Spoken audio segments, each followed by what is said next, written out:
gumaystihi boobay shalay gobolka waqooyi bari hadduu beled xaawo rabo walle waa baaq dahsoon balaayow soo wadaa birrina waxa uu ku dari kismaayo baay bakool weliba sii baalalayn ilaa uu bari ka tago gumaystihi boobay shalay gobolka waqooyi bari hadduu beled xaawo rabo walle waa baaq dahsoon dalbow helay baylahoo badiba duulkii lahaa badaha ay wada galeen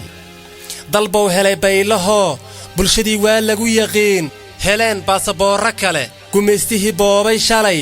gobolka waqooyi bari hadduu beled xaawo rabo walle waa baaq dahsoon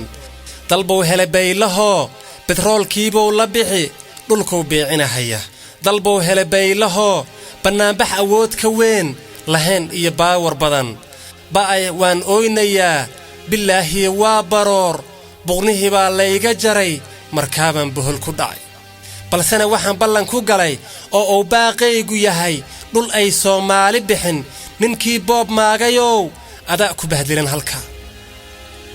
anoonan baryootameen misana lay kala barayn haddaan beled xaawo ahay barbaar baan leeyahoo birraan aarsanay walle bartaa gaarisa wajeer mandheeraan baaq u diray bulshada Soomaaliyeey baraarug ayaan ku oran bulshada Soomaaliyeey baraarug ayaan ku oran